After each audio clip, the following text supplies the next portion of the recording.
Welcome to our show. Let's Talk real estate. Okay, so most common questions the home buyers they ask before they start the process of buying a home. In our previous episodes, we have discussed financing, and then the second one was, am I ready to buy a house or should I wait? And what we are going to talk about, Aman, today. Sam, we're gonna talk about today about location. Where should we buy the home? Oh. What is the best location for us to buy the home? Location. Yeah, that So today we're going to talk about location. absolutely. Okay. Yeah. So when we consider location, there are 3-4 main parameters which we look into. The first and topmost, I would say, is a lifestyle.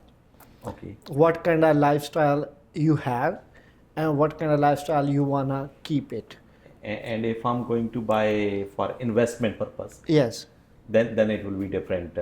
Yes, though if you're buying for yourself to live in, Okay. there are different parameters. Okay. And if you are buying for investment, there are different parameters to look into. Okay. Yeah, so I would say what you're trying to accomplish of the investment property, are you planning to sell it and right away cash out the money, or you want to keep it for long term?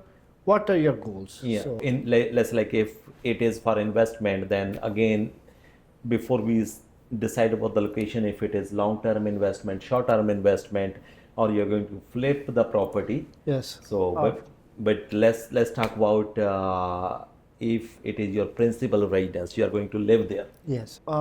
We can talk about only for first-time home buyers who are going to live there at least 4 to 5 years. Yeah, Okay, so first-time home buyers or any move-up buyers who gonna live there, yeah, and then what are the parameters they should look into it before they decide the location? that is right. Okay, And that one, as I told you, the first one is the lifestyle. We have to look into it. okay, Yeah, that are you ready to live in the city? Are you ready to live in the suburbs? You need to put it into account that where do you work? How long you are commuting every day? How much time you spend every day to commute to your work? okay. Yeah. Yeah, so from lifestyle you did mention, I just remembered, Aman, like it is an interesting story. One of my uncle, he was 80 plus at that time, and he told me he bought a house for 69,000 in Waterloo, Okay. and he lived in that house for 30 years. And before buying that house, he was about to buy a property in city in Toronto for the same amount of money, 69,000. And he asked me to check the fair market value of both the properties. The one he didn't buy, the other one where he decided to buy. And I was surprised. The property in Toronto, Aman, which he was going to buy 30 years ago for 69,000, today fair market value was 975,000. Okay. And the one which he decided to buy in Waterloo, its fair market value was only 250,000. That's a big Big gap. Big gap, yeah. And I was feeling that he might regret his decision to buy a house over there. Yeah, we would all say the same way. So I told him that, you know what, if you could have bought house in city today, you would have 750,000 extra sitting in your bank account. That's right. Yeah. Right. So did he regretted that? No, he was happy that he bought a house in that city, and I asked him That's why. surprising. And he said, like, the house in city, he had 4 children. He said, I couldn't raise my kids over there. But the house where he bought, it was bigger property, big backyard, and better school district. And all of his 4 children, they were well educated, living happy lives with their families. And even though his investment didn't grew by 750,000 more, but when I look at their children, it was in millions of dollars. So it's not only Money. It's not only money. So if you're going to live there, your lifestyle. Yeah. So where you can see your family growing, and what kind of schools are in that district. If you have small school going children, or if you have elderly parents where they can live peacefully. So yeah, you're right on that. Like it basically then comes down to it how you want to live your life. Yeah, that's right. That is a lifestyle meaning, right? Yeah. And also you did mention that commute time. Commute time, yeah. Like because commute time is the time which we use it every single day. And if you're remote, that's a different story. If you're working remote, that's you don't have to worry about that part. So should I look into it that where my community is living? Let's like in Brampton, Yeah. we know like mostly like Indians, they are dominating this city. Yeah. And they like to buy over here as well. Yes, we all love living in our community, in a cluster community. My client Pradeep, I bought him home like in 3-4 years back. He was living on rent in Brampton, and he didn't want to move anywhere else. But he was working in Oshawa, and he was traveling every single day, 1.5 hour to go there, 1.5 hour to come back, 3 hours of his time every single day. And he was not willing to move there. We saw homes here, we checked and he was like, okay, these homes in Brampton, they're gonna all appreciate more. But his family, we all agreed that, okay, we should live for some time in Oshawa, and let's see how it become, right? And then he bought home there in Oshawa. After 2-3 months, when we talked to each other, and he's like, I'm really happy I'm in here, because now I can spend more time with my family. I can play with them more. And now if I can do more overtime, if I have to go to work, I can easily go within 15 minutes of drive, I'll be there. So, and he also don't miss his community, because he can come spending 1.5 hour to Brampton. We all free on weekends, right? Yeah, so that's we all. do commute Yeah. a lot. So long story short, it came down to that a good decision on that side.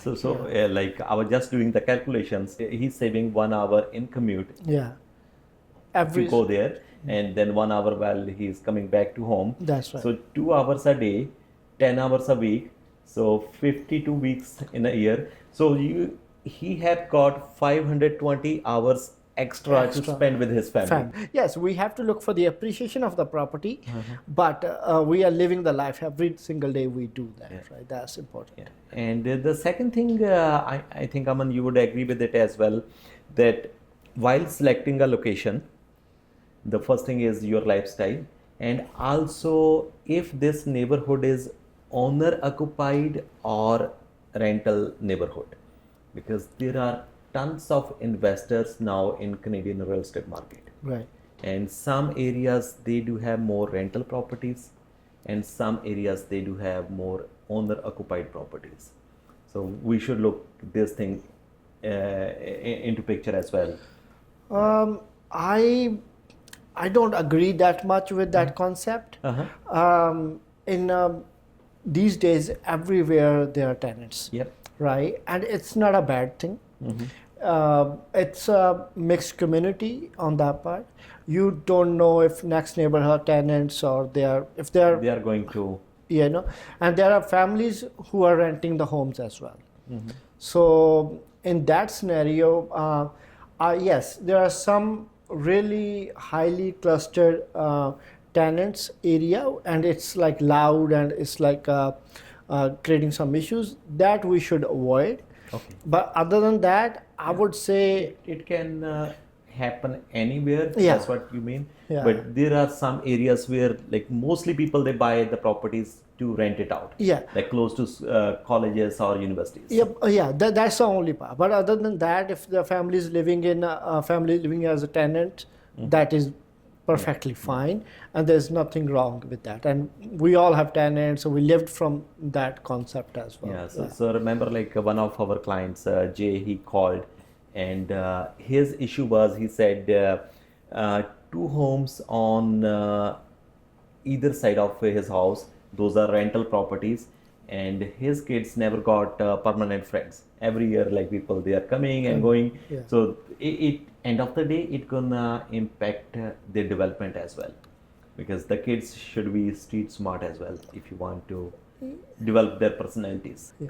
So I do agree, but this also uh, helps in the development of kids. Like they get to know more people and they can make more friends. Like in school, like every class, there are new friends now, right? So Yeah. our kids, they all experience same thing. I do agree. So End of the day, they have to go to society. they need to see these changes as well. They need to be resilient towards their emotions on that side. Yes. Yeah. And the third thing is now you have selected the neighborhood and you can see your family growing there. Yes. And it is commute wise, you can afford that kind of commute. Yes. But the third thing, before we make a final decision, we have to make sure that I can afford to live there. That is right. Like, Yeah, you need to make payments. Yeah, you need to make payments. Yeah. Yeah, So affordability, that what's the price range of that neighborhood? Yeah. It affects all of us. Yeah. Yes. So when we are helping the families, Aman, so we know like the day one we take the home buying search criteria. After that, so many times we have to do adjustments. Yes. Okay, so I want to stay in this neighborhood, then I cannot afford the homes. Yes. Then either you change the neighborhood or you change the type of the home. Yeah, like you have to find a balance there. Okay. Right.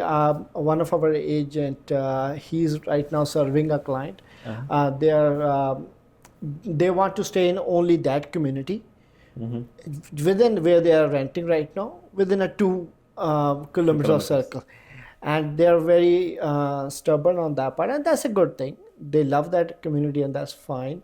So, but like now, the affordability has to match there. Either you can bring down your parameters, or you have to Explore the opportunities of it. Explore the opportunities. Yeah, and here I would say, Sam, sometimes we don't even know till we try.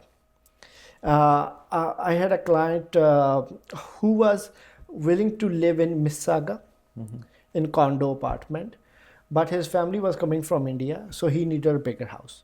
So he couldn't even afford detached or semi-detached in Mississauga at that point. So I told him that, okay, we can explore Gulf South Side. Let's try and go see there. And he saw the home. He bought a townhome there, and his family came over. And now they love the community. They love that area. So now he bought a bigger home there, and still living in a Gulf. He could have moved to Mississauga, but he didn't, because their kids are happy there and they're enjoying the community.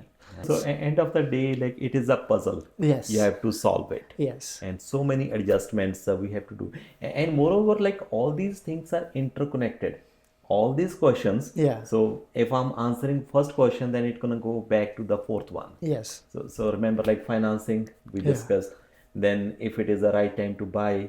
So in that episode, right time to buy, Aman, you did mention exit plan. Yeah. So now in the third one, so to select a location, so it goes back to exit plan. That in case if I have to sell it, is this neighborhood is sellable area? What kind of resale market is there? Yes. Right. So like all of these things are interconnected. So the like in the location selection, so should we consider resale value as well? Yes, that is absolutely. It's a very important factor, because when we are we helping first time home buyers, we know inside of the story that they gonna move within next 4 to 5 years. Yeah. Right? Their family is gonna grow. The kids gonna need their rooms, and they all gonna move up. So if the property with they're buying, if that area is not very appreciable, then it's gonna be an issue there. So resale value. I do remember one of our client. It was his fourth house, and he did said that this will be his last house. After this one, either he will go to retirement home, but he will not sell this home. And while purchasing a home, we come across a property which has stigma.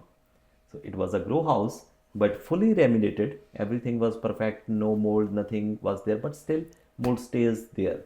And he was getting that property 30% below the average price range, and he decided to buy that one. So I did make it clear to him and advise him not to buy as well, but he had no plan to sell, but he said he can live happily there. Now circumstances changes. Okay. He has to sell. It was tough to sell that property.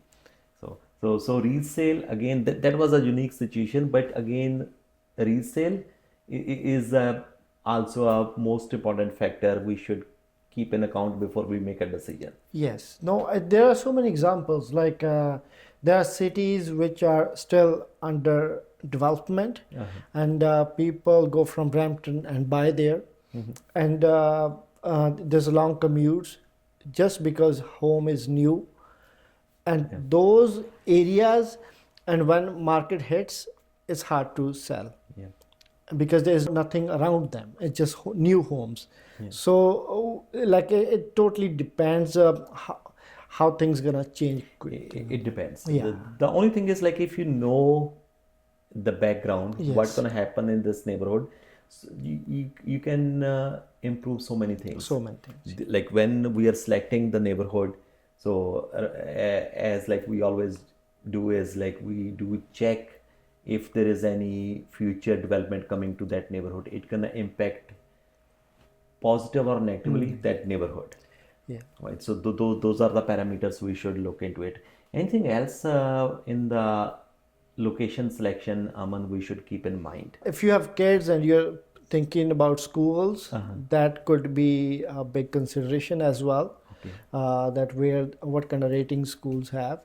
That is also a big thing. Okay, perfect. So the questions about buying a home buyers, they do have hundreds of questions in their mind. And in our series so far, we have discussed financing. Yeah. So what kind of questions comes to their mind and how we can help them to answer those questions. And the second was, is it a right time to buy a home? And the third, of course, was location.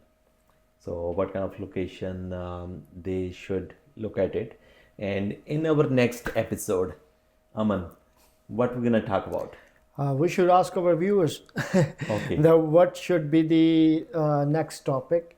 If Okay. they feel like we should talk on some points where they are feeling that this is also on the topic of discussion, then definitely we can talk. Okay. Yeah. So that's good. It's a surprise. If you have any particular area like about which you want to discuss about, please comment. And if you have any questions, also do ask us, and we'll sit with you. We'll answer any of your questions. And as we always say, there is no cost, no obligation to buy any home, and we'll answer your questions. If you want to meet us in person or shoot us an email, we'll answer through email as well. That's right. Or call us, and there is no cost, no obligation. Absolutely. And there will be no pressure. Thanks a lot. Thanks for watching us. Thank you.